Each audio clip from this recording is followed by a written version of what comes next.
Hello, good morning everyone. Last લેક્ચરની અંદર આપણે લોકો ડિસ્કસ કરી ગયા છીએ આરએસ નોમેનક્લેચર રૂલ. બરાબર, આરએસ નોમેનક્લેચર આપવા માટેના જે રૂલ છે, સીઆઈપી રૂલ, તે જોઈ ગયા છીએ. એન્ડ આપણે ઓલરેડી ડિસ્કસ કરી ગયા છીએ stereochemistry of compound with one asymmetric carbon atom and RS nomenclature. બરાબર, આપણે વન એસિમેટ્રિક કાર્બન એટમ જોયું હતું, સ્ટીરિયોકેમિસ્ટ્રી તે કમ્પાઉન્ડની જોઈ હતી, અને આરએસ નોમેનક્લેચર આપેલું હતું. ફરીથી એક વખત એક એક્ઝામ્પલ લઈ અને રિવિઝન કરી લઈએ, અને પછી 2 એસિમેટ્રિક કાર્બન એટમમાં આગળ વધશું અને તેની સ્ટીરિયોકેમિસ્ટ્રી ચેક કરશું. બરાબર, તો અહીંયા આપણે એક એક્ઝામ્પલ લઈ લઈએ. સૌથી પહેલા તો આપણે વન એસિમેટ્રિક કાર્બન એટમ માટે વેજ ડેશ ફોર્મ્યુલા જોઈ હતી. બરાબર, વેજ ડેશ ફોર્મ્યુલામાં આપણે કીધું હતું કે જે લોવેસ્ટ નંબરિંગ એટમ છે તે હંમેશા ડેશ લાઇન ઉપર આવવો જોઈએ. તો જે છે તેનું કોન્ફિગ્રેશન એનું એજ રહે. બરાબર, જો તે બીજે મીન્સ કે તે ડેશ લાઇન ઉપર નહીં હોય અને વેજ લાઇન ઉપર હશે તો આપણને જે કોન્ફિગ્રેશન મળે છે તેનું ઇન્વર્સ કરવાનું છે. તે બધા આપણે રૂલ જોઈ ગયા છીએ. તો સૌથી પહેલા આપણે વન એસિમેટ્રિક કાર્બન માટે એક એક્ઝામ્પલ લઈ લઈએ. CH3 OH. અહીંયા હું લોવેસ્ટ નંબરિંગ એટમ મૂકી દઉં હાઇડ્રોજન. વેજ લાઇન ઉપર હું મૂકી દઉં હાઈએસ્ટ નંબરિંગ એટમ, એટલે જે છે તેનું તે કોન્ફિગ્રેશન મને મળે. ક્લોરીન એટોમિક માસ વધારે, નંબર 1, 2, 3 એન્ડ ધેન 4. બરાબર, તો અહીંથી જોઈએ તો ક્લોકવાઇઝ ડિરેક્શન આવશે 1 to 2 to 3 તરફ જતા. તો આ જે કોન્ફિગ્રેશન છે તે મને મળશે R. બરાબર છે. હવે અહીંયા જો હું મિરર મૂકી દઉં, અહીંયા મિરર મૂકવામાં આવે, 180 ડિગ્રી આને રોટેટ કરવામાં આવે તો તેની મિરર ઇમેજ મળશે મને H,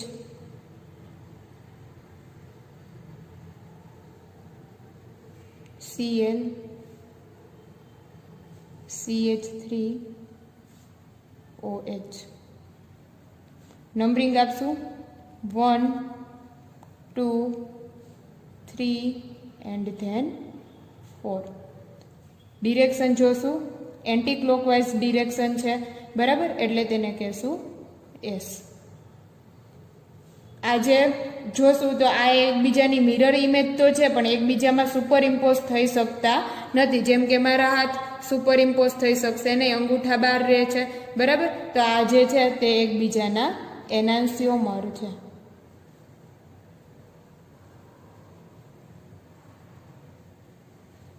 આ ઓલરેડી આપણે ડિસ્કસ કરી ગયા છીએ. વન એસિમેટ્રિક કાર્બન એટમ માટે તેની સ્ટીરિયોકેમિસ્ટ્રી ચેક કરી અને આરએસ નોમેનક્લેચર આપ્યું. બરાબર, હવે જો આ વેજ ડેશ ફોર્મ્યુલામાંથી તેને ફિશર પ્રોજેક્શનની અંદર કન્વર્ટ કરવું હોય તો હું શું કરું? તો સપોઝ કે હું અહીંયા મારી આંખ રાખી દઉં. બરાબર ને, અહીંથી હું જોઉં તો અહીંયા હું જોઉં છું તો અહીંથી મને જાતા આવે દેખાય છે કયું? તો કે હાઇડ્રોજન. તેની એક્ઝેક્ટ સામે શું હશે? ક્લોરીન.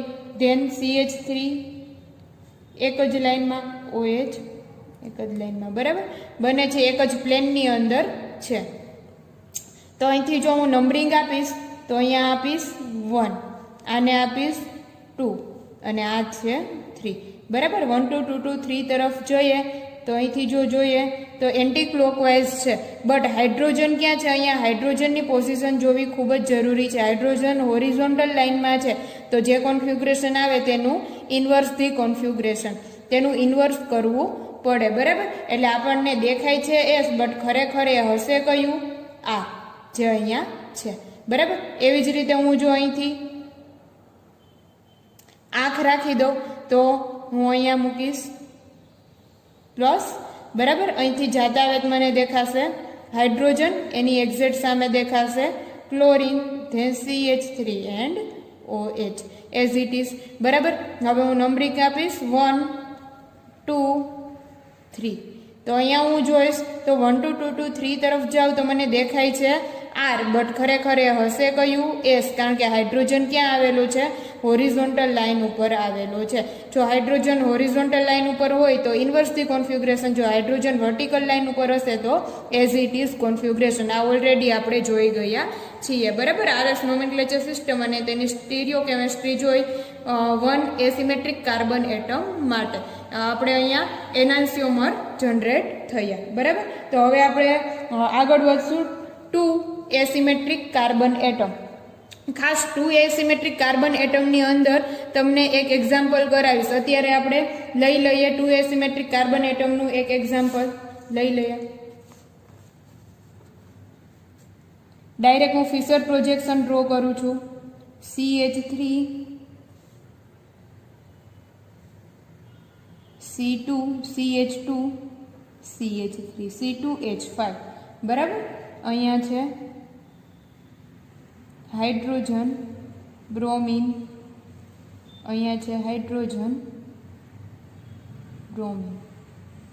અહીંયા જો જોઈએ તો આ જે કાર્બન છે તે થશે સ્ટીરિયો કાર્બન, કારણ કે તેની 4 વેલેન્સી ડિફરન્સ છે. આ એક આખું ફંક્શનલ ગ્રુપ બ્રોમિન CH3 અને હાઇડ્રોજન. એવી જ રીતે જો આ કાર્બન જોઈએ તો અહીંયા બ્રોમિન C2H5 હાઇડ્રોજન અને આખું ફંક્શનલ ગ્રુપ. એટલે આ પણ જે કાર્બન છે તેને કહેશું સ્ટીરિયો સ્પેસિફિક કાર્બન. બરાબર. અથવા તો કિરાલ કાર્બન. કિરાલ સેન્ટર છે. અહીંયા 2 કિરાલ સેન્ટર છે. એટલે અહીંયા જોઈએ તો આપણને ટોટલ નંબર ઓફ આઇસોમર કેટલા મળવા જોઈએ તો 2n રૂલ લાગુ પાડીએ તો અહીંયા 2 સ્ટીરિયો સેન્ટર છે. એટલે 2 ઇઝ ઇક્વલ ટુ આપણને 4 આઇસોમર જનરેટ થવા જોઈએ. બરાબર. તો અહીંયા એક એની મિરર ઇમેજ ડ્રો કરશું.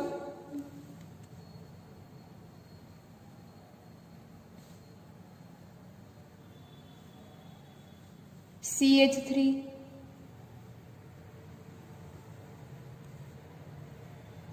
Br H Br H CH2 CH3. બરાબર. હવે કોઈ એક પોઝિશન બદલાવી નાખીએ. CH3 એન્ટી ફોર્મમાં લઈ લઈએ. Br H H Br CH2 CH3. તેની મિરર ઇમેજ ડ્રો કરી નાખીએ. ટોટલ 4 આઇસોમર આપણને જનરેટ થશે. CH3 H Br Br H CH2 CH3. ચાલો નંબરિંગ આપવાનું થશે. નંબરિંગ આપશું ફર્સ્ટ આ કાર્બન માટે તો અહીંથી હું જો આપીશ તો આ Br ને આપીશ 1. બરાબર. પછી જોવાનું છે કે CH3 અને આ ફંક્શનલ ગ્રુપમાં મોટું કોણ તો કે આ, કારણ કે અહીંયા કાર્બન સાથે અટેચમેન્ટમાં છે બ્રોમિન, હાઇડ્રોજન અને કાર્બન. જ્યારે અહીંયા હાઇડ્રોજન હાઇડ્રોજન અને હાઇડ્રોજન એટલે આપીશ સેકન્ડ નંબર આ કાર્બનને 1 2 એન્ડ ધેન 3. તો 1 2 2 2 3 તરફ જોઈએ તો આપણને કઈ ડિરેક્શન દેખાય છે? ક્લોકવાઇઝ ડિરેક્શન દેખાય છે. બટ હાઇડ્રોજન ક્યાં છે તો કે હોરિઝોન્ટલ લાઇન ઉપર છે. એટલે હું આપીશ આને S. બરાબર. 1 2 2 2 3 તરફ ગયા એટલે આપણને મળ્યું S. એવી જ રીતે હું અહીંયા આપી દઉં આને ફર્સ્ટ. અહીંયા જો આ કાર્બનને આ ગ્રુપ ફંક્શનલ ગ્રુપમાં જ જોઈએ તો એની સાથે બ્રોમિન અટેચ થયેલું છે, જ્યારે 2 હાઇડ્રોજન અને 1 કાર્બન. એટલે સેકન્ડ નંબર હું આપીશ અને અહીંયા અને ધેન થર્ડ. તો અહીંયા જો જોઈએ 1 2 2 2 3 તરફ જાશું એટલે આ થશે anti clockwise direction. Anti clockwise એટલે S હશે, બટ ખરેખર હાઇડ્રોજન હોરિઝોન્ટલ લાઇન ઉપર છે એટલે હશે કયું તો કે R. બરાબર. એટલે અહીંથી જો નંબરિંગ આપું તો 1 2 3 4 5 5 કાર્બન છે એટલે સેકન્ડ નંબર ઉપર 2S 3 ઉપર આવશે R. એવી જ રીતે અહીંયા જો જોઈએ તો આ એનું ઇન્વર્સ હશે. બરાબર. એકનું કરીને બતાવી દઉં છું. અહીંયા જોઈ લે 1, આને આપશું 2 અને આ હશે 3. આ જે ડિરેક્શન છે તે એન્ટી ક્લોકવાઇઝ ડિરેક્શન છે. બરાબર. એટલે આપણને દેખાય છે કયું તો કે S દેખાય છે, બટ એ ખરેખર હશે કયું આ. એટલે અહીંયા આવશે 2R. ખરેખર હશે R. એન્ટી ક્લોકવાઇઝ છે બટ હાઇડ્રોજન ક્યાં છે? હોરિઝોન્ટલ લાઇન ઉપર. એવી જ રીતે આ સામે કયું આવશે તો કે 1 અહીંયા આવશે 2 અને આ હશે 3. બરાબર.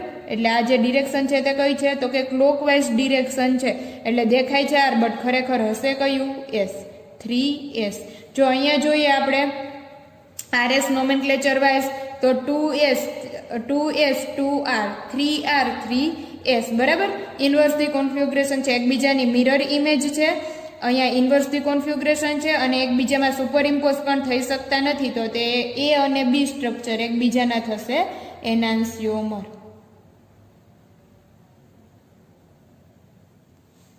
હવે એવી જ રીતે હું અહીંયા લઈ લઉં C અને D, આને કહી દઉં A, આને કહી દઉં B, then C and then D. બરાબર. તો અહીંયા નંબરિંગ આપશું 1 2 3. જે ડિરેક્શન છે તે કઈ દેખાય છે? એન્ટી ક્લોકવાઇઝ, બટ એ ખરેખર હશે કયું? R. 1 2 3. આ જે ડિરેક્શન જોઈએ તો આ જે ડિરેક્શન છે તે એન્ટી ક્લોકવાઇઝ ડિરેક્શન મને દેખાય છે. બરાબર. બટ એ ખરેખર હશે કયું? R. એટલે અહીંયા C જે છે તેમાં આપણને મળશે 2r 3r. એવી જ રીતે 1 2 3. ક્લોકવાઇઝ ડિરેક્શન દેખાય છે બટ એ ખરેખર હશે કયું? એસ, કારણ કે હાઇડ્રોજન હોરિઝોન્ટલ લાઇન ઉપર છે. 1 2 એન્ડ ધેન 3. 1 2 2 2 3 તરફ જઈએ એટલે ક્લોકવાઇઝ ડિરેક્શન દેખાય છે બટ એ ખરેખર હશે કયું? આર. સોરી, ક્લોકવાઇઝ ડિરેક્શન દેખાય છે એટલે દેખાય છે આર બટ ખરેખર હશે કયું? એસ. 3s. જો અહીંયા જોઈએ તો આ C અને D એકબીજાના એનાન્સિયોમર છે.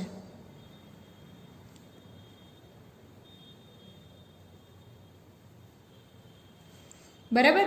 તો A અને C વચ્ચે રિલેશન કેવું હશે તો કે A અને C છે તે એકબીજાના ડાયાસ્ટીરિયોમર છે. અહીંયા જુઓ તો 2s 2r 3r 3r બંને સેમ થયા. બરાબર.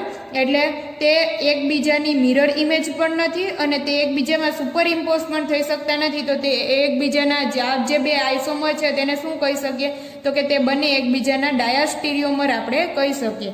તો A એન્ડ B વચ્ચે રિલેશન થશે એનાન્સિયોમર. B એન્ડ C વચ્ચે જે રિલેશન છે એ છે ડાયાસ્ટીરિયોમર.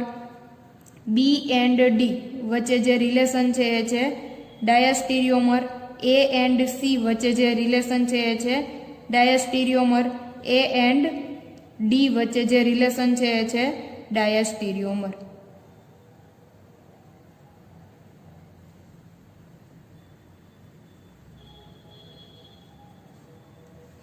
બરાબર.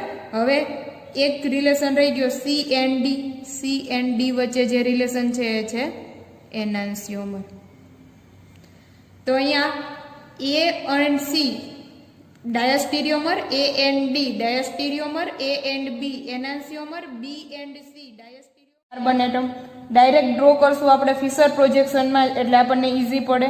સપોઝ કે હું અહીંયા લઉં છું CHO,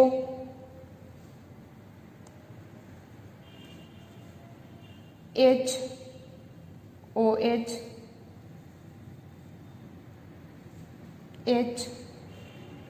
HOH, CH2OH. જો હું આની મિરર ઇમેજ ડ્રો કરીશ તો અહીંયા 2 સ્ટીરિયો સેન્ટર છે. બરાબર. અહીંયા 2 સ્ટીરિયો સેન્ટર મને જોવા મળે છે. તો અહીંયા હું તેની જો સ્ટીરિયો કેમિસ્ટ્રી ચેક કરીશ તો હું અહીંયા આપીશ 2n એટલે એના આઇસોમર કેટલા મળશે તો કે 2 is equal to 4 isomer generate થશે. તો કે એક મને જે મળ્યો છે તેનો હું જો તેની મિરર ઇમેજ ડ્રો કરીશ તો તે અનધર આઇસોમર થશે. એટલે હું અહીંયા લખીશ CHO, CH2OH, OH, OH ની સામે દેખાશે મને મિરરમાં OH, 180 ડિગ્રી રોટેટ કરતા મિરર ઇમેજ જોવા મળશે. બરાબર. હવે જો હું અહીંયાથી નંબરિંગ આપીશ તો આ નંબર છે તેને હું કહું ફર્સ્ટ. બરાબર. અહીંયા જો હું લખું તો તે કેવું દેખાય તો કે CHO, C, H, OH, C, H, OH, CH2, OH. બરાબર. તો હવે મારે નંબરિંગ આપવાનું થશે તો હું અહીંથી નંબરિંગ આપીશ. આ કાર્બન થશે ફર્સ્ટ, સેકન્ડ, થર્ડ, ફોર્થ. બરાબર. એટલે મારે નંબરિંગ આપવું હશે તો 4 આવી રીતે આપશું. 1 2 3 4, 1 2 3 4. એટલે આ થશે 2 અને આ થશે carbon number 3. Stereo centre, stereo centre. એક ગ્રુપ છે તે ઇન્વર્સ કરી નાખીએ. CHO H OH H OH CH2 OH CHO OH H H OH CH2 OH. બરાબર. આ સ્ટીરિયો સેન્ટર છે. જો હવે આપણે અહીંથી નંબરિંગ આપવાનું થશે તો ઓક્સિજન છે હાયર એટોમિક માસ છે એટલે આને હું નંબરિંગ આપીશ 1. બરાબર. એવી જ રીતે હવે જોવાનું છે મારે આ કાર્બન, અહીંયા આ કાર્બન સાથે અટેચમેન્ટમાં છે OH CCH. તો હવે અહીંયા મારે જોવાનું છે કાર્બન, કાર્બન સાથે અટેચ થયેલો છે ઓક્સિજન કાર્બન. બરાબર. એટલે બનશે C. આ કાર્બનની સાથે અટેચમેન્ટમાં છે ઓક્સિજન, કાર્બન અને હાઇડ્રોજન. જ્યારે અહીંયા આ કાર્બન સાથે અટેચમેન્ટમાં છે ઓક્સિજન, ઓક્સિજન અને હાઇડ્રોજન. ડુપ્લિકેટ ઓક્સિજન જનરેટ થશે. બરાબર. એટલે ઓક્સિજન, ઓક્સિજન, હાઇડ્રોજન. તો અહીંયા જોઈએ તો ઓક્સિજન, ઓક્સિજન કેન્સલ આઉટ થશે. ઓક્સિજનની કમ્પેરમાં કાર્બન છે તો આ થશે સેકન્ડ નંબર. એટલે અહીંયા આવશે સેકન્ડ નંબર કાર્બન અને આ થશે થર્ડ. તો જો ડિરેક્શન જોઈએ તો 1 2 2 2 3 એન્ટી ક્લોકવાઇઝ છે બટ ખરેખર એ હશે કયું? આપણને દેખાય છે S બટ ખરેખર એ હશે કયું? તો કે R હશે. હવે એવી જ રીતે હું અહીંયા જોઉં તો આ થયો મારો ફર્સ્ટ. હવે અહીંયા આ કાર્બન છે, આ કાર્બનની સાથે અટેચમેન્ટમાં છે ઓક્સિજન, કાર્બન, હાઇડ્રોજન. બરાબર. આની સાથે અટેચમેન્ટમાં શું દેખાય છે? તો કે ઓક્સિજન દેખાય છે, બીજો દેખાય કાર્બન અને હાઇડ્રોજન. એવી જ રીતે જો હું અહીંયા જોઉં તો અહીંયા મને આ કાર્બન સાથે અટેચમેન્ટમાં શું દેખાય છે? તો કે હાઇડ્રોજન, હાઇડ્રોજન અને oxygen. Oxygen, oxygen cancel out કરીએ તો હાઇડ્રોજનની કમ્પેરમાં કાર્બન છે તે હાયર પ્રાયોરિટી મળશે. બરાબર. એટલે આપણે તેને આને આપશું નંબર 2. 1 2 અને ધેન આ થશે 3. તો 1 2 2 2 3 તરફ જોઈએ તો આપણને દેખાય એન્ટી ક્લોકવાઇઝ બટ ખરેખર એ હશે કયું? R. બરાબર. એટલે મને મળશે સેકન્ડ નંબર ઉપર 2R 3R. હવે આ એનો એનાન્સિયોમર હશે એટલે કોન્ફિગ્યુરેશન અહીંયા R હશે તો અહીંયા કેવું મળશે? S. એવી જ રીતે અહીંયા પણ મળશે S. આપણે જોઈ લઈએ 1 2 3 દેખાય છે ક્લોકવાઇઝ બટ ખરેખર હશે કયું? S. બરાબર. 1 2 2 2 3 તરફ જઈએ ક્લોકવાઇઝ. એવી જ રીતે હું નંબરિંગ આપું 1, આને આપીશ 2 અને આ થશે 3. ક્લોકવાઇઝ ડિરેક્શન બટ એ ખરેખર હશે કયું? S. એટલે અહીંયા મળશે 2S 3S. એવી જ રીતે અહીંયા જોઈએ તો આ સ્ટ્રક્ચર નંબર A, આ structure number B, structure number C, structure number D. Numbering આપશું 1 2 3. 1 2 2 2 3 તરફ જઈએ એટલે મને દેખાય છે કેવું? તો કે એન્ટી ક્લોકવાઇઝ S દેખાય છે બટ ખરેખર એ હશે R. એવી જ રીતે હું અહીંથી નંબરિંગ આપું 1, આને આપી દો આ કાર્બનને 2 અને આને આપી દો 3. તો 1 2 2 2 3 તરફ જાવ એટલે મને ક્લોકવાઇઝ દેખાય છે બટ એ ખરેખર હશે કયું? S. બરાબર. એટલે હું આપીશ 2R 3S. એવી જ રીતે હું અહીંયા D ને આપી દઉં. અહીંયા હાયર એટોમિક 1, આ થશે 2 અને આ થશે 3. 1 2 2 2 3 તરફ જાય એટલે ક્લોકવાઇઝ દેખાય બટ એ ખરેખર હશે કયું? S. અહીંયા હું જોઈશ 1, અહીંયા આ થશે કાર્બન સેકન્ડ અને આ થશે થર્ડ. 1 2 2 2 3 તરફ જાવ એન્ટી ક્લોકવાઇઝ દેખાય છે S બટ ખરેખર હશે કયું? R. એટલે આ બનશે 2S 3R. હવે અહીંયા જો જોઈએ તો RS, RS, R ની કમ્પેરમાં S એટલે ઇન્વર્સલી કોન્ફિગ્યુરેશન છે એટલે A અને B એકબીજાના શું છે? એનાન્સિયોમર. R એસ એસ આર, તો સી અને ડી એકબીજાના શું છે? એનાન્સિયોમર. એસિમેટ્રિક કાર્બન એટમ માટે એ એન્ડ બી એકબીજાના એનાન્સિયોમર છે, સી એન્ડ ડી એકબીજાના એનાન્સિયોમર છે. બરાબર, આરએસ કોન્ફિગ્રેશન જોઈ અને આપણે ચેક કર્યું કે તે એકબીજાના એનાન્સિયોમર છે.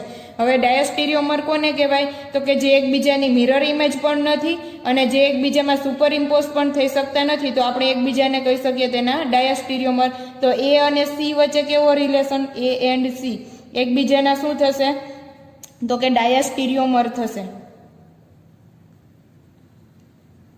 ડાયસ્ટીરિયોમર છે એ એન્ડ સી. જોવો જઈને એનું કોન્ફિગ્રેશન 2R 2R 3R 3S. બરાબર, એટલે તે એકબીજાની મિરર ઇમેજ નથી ને એકબીજામાં સુપર ઇમ્પોઝ પણ થઈ શકતા નથી, એટલે એ એન્ડ સી વચ્ચે કેવો રિલેશન? તો કે ડાયસ્ટીરિયોમર. એવી જ રીતે એ એન્ડ ડી વચ્ચે કેવો રિલેશન હશે?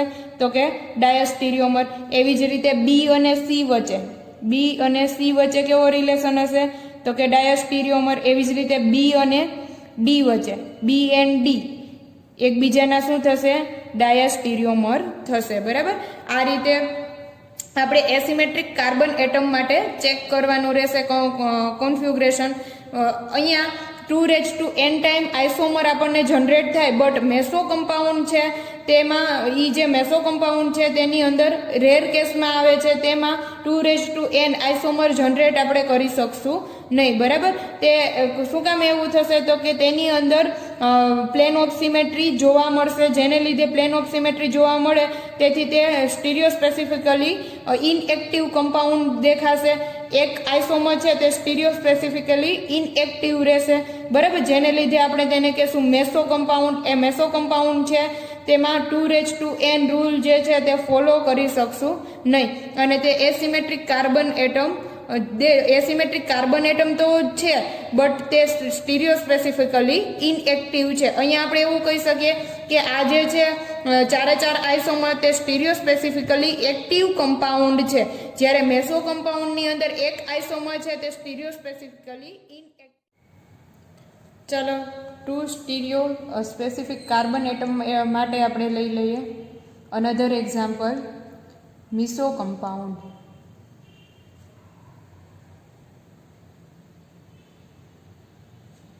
બેસ્ટ એક્ઝામ્પલ છે મિસો કમ્પાઉન્ડનું ટાર્ટરિક એસિડ.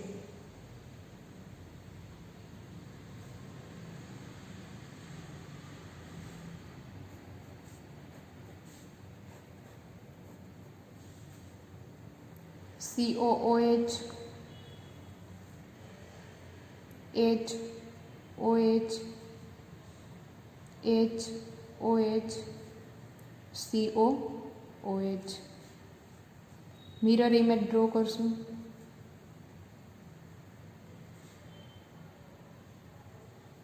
અહીંયા જોઈએ તો સ્ટીરિયો સ્પેસિફિક સેન્ટર કેટલા છે? 1 અને 2. બરાબર, એટલે અહીંયા જો જોઈએ તો 2n રૂલ પ્રમાણે 2 ઇઝ ઇક્વલ ટુ 4 આપણને આઇસોમર મળવા જોઈએ. બરાબર, બટ એ ખરેખર 4 આઇસોમર મળતા નથી. એની જગ્યાએ મળે છે કેટલા? 4 આઇસોમર મળતા નથી, એની જગ્યાએ મળે છે 3 આઇસોમર. બરાબર, તો આપણે તેને કહેશું મિસો કમ્પાઉન્ડ. જોઈએ એનું રીઝન શું છે. એ COOH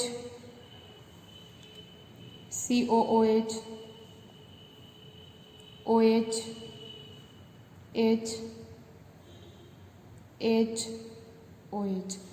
ચાલો, કોઈ પણ એકની પોઝિશન ચેન્જ કરી અને થર્ડ આઇસોમર ડ્રો કરશું. COOH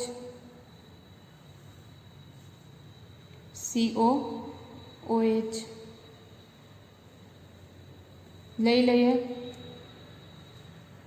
સેકન્ડ જે છે તેની પોઝિશન ચેન્જ કરશું. સેકન્ડ સ્ટીરિયો સેન્ટર છે તેની પોઝિશન ચેન્જ કરી નાખીએ. HOH. બરાબર, જોઈએ તો અહીંથી આપણે પ્લેન પોલેરાઇઝ લાઇટ પાસ કરશું. અહીંથી POS પાસ કરશું તો પ્લેન પોલેરાઇઝ લાઇટ પાસ કરતાં તે ઇક્વલી 2 પાર્ટમાં ડિવાઈડ થશે.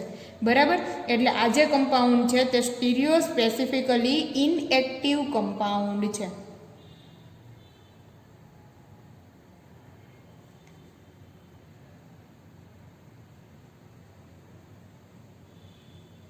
Stereo specifically inactive isomer, inactive isomer,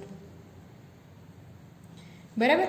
તેમાં પ્લેન પોલેરાઇઝ લાઇટ પાસ કરીએ આપણે તો પ્લેન પોલેરાઇઝ લાઇટ પાસ કરતાં એઝ ઇટ ઇઝ તે આપણને મળી રહે, બરાબર.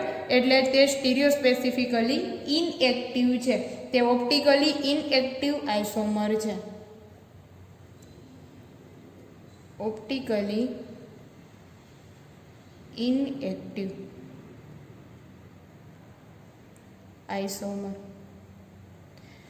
એ ઓપ્ટિકલી ઇનએક્ટિવ આઇસોમર હોવાનું રીઝન શું છે તો કે તેની અંદર ઇન્ટ્રામોલેક્યુલર કમ્પન્સેશન થાય છે, બરાબર. POS પાસ થઈ જાય છે, જેને લીધે તે એકબીજાની મિરર ઇમેજની જેમ વર્ક કરશે, બરાબર. સપોઝ કે આ જો 50% ને ક્લોકવાઇઝ ઘુમાવશે તો તે આ 50% ને એન્ટી ક્લોકવાઇઝ ઘુમાવશે, જેને લીધે તેની બેયની ઇક્વલ થઈ જશે, ઇક્વલ સોલ્યુશન જનરેટ થશે, બરાબર. અને જેને લીધે પ્લેન પોલેરાઇઝ લાઇટ પાસ કરશું તો પ્લેન પોલેરાઇઝ લાઇટ છે તે એઝ ઇટ ઇઝ મળી જશે. સપોઝ કે હું પ્લેન પોલેરાઇઝ લાઇટ અહીંથી પાસ કરું છું, આ બીકરની અંદર આ આઇસોમર ફિલઅપ કરેલો છે, બરાબર. તો અહીંથી આ જો તે 50% શું કરશે તો કે ક્લોકવાઇઝ ઘુમાવે તો 50% એન્ટી ક્લોકવાઇઝ ઘુમાવે, જેને લીધે થઈને આ જે પ્લેન પોલેરાઇઝ લાઇટ છે તેની ડિરેક્શન ચેન્જ કરી ન શકે, એટલે તે એઝ ઇટ ઇઝ પાછું મળશે અને તે ઓપ્ટિકલી ઇનએક્ટિવ છે.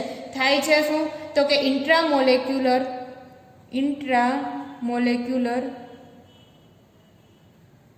કમ્પન્સેશન.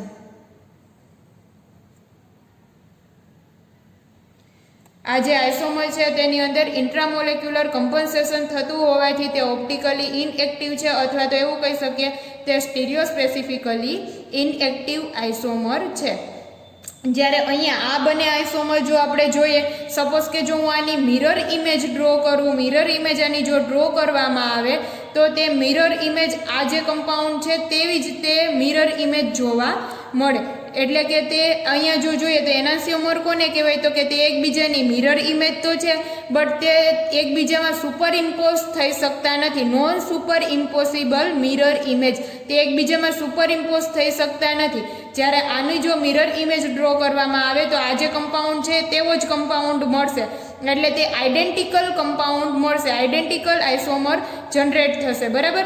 એટલે તે એકબીજામાં જો આ આઇસોમરને ઉપાડીને હું એની ઉપર મૂકીશ તો તે એકબીજામાં સુપર ઇમ્પોઝ થઈ જશે, બરાબર. કે તેને આ કોઈ વસ્તુ છે તેને ઉપાડીને હું એના ઉપર મૂકું છું તો તે એકબીજા એની ઉપર જો સુપર ઇમ્પોઝ થઈ જતા હોય તો આપણે તેને કહી શકીએ આઇડેન્ટિકલ આઇસોમર. એટલે હું આની જો મિરર ઇમેજ ડ્રો કરું અને મને ડી દેખાય તો સી છે એવું જ ડી છે, આ સી જે છે એ જ ડી છે, એટલે તેને કહી શકીએ આપણે આઇડેન્ટિકલ આઇસોમર.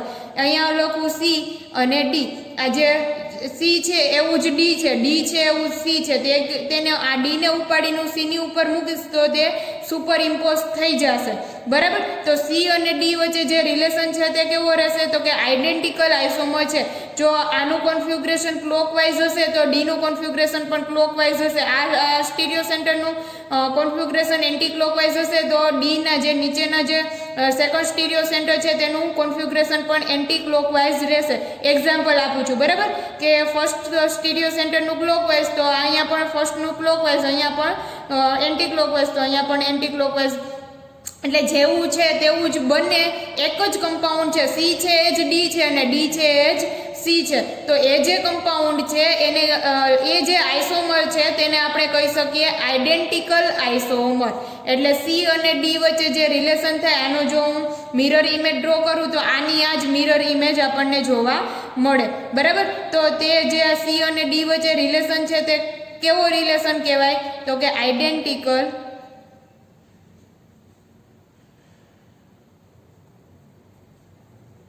આઇસોમર છે એવું આપણે કહી શકીએ. સી અને ડી એકબીજાના આઇડેન્ટિકલ આઇસોમર છે તેવું આપણે કહી શકીએ.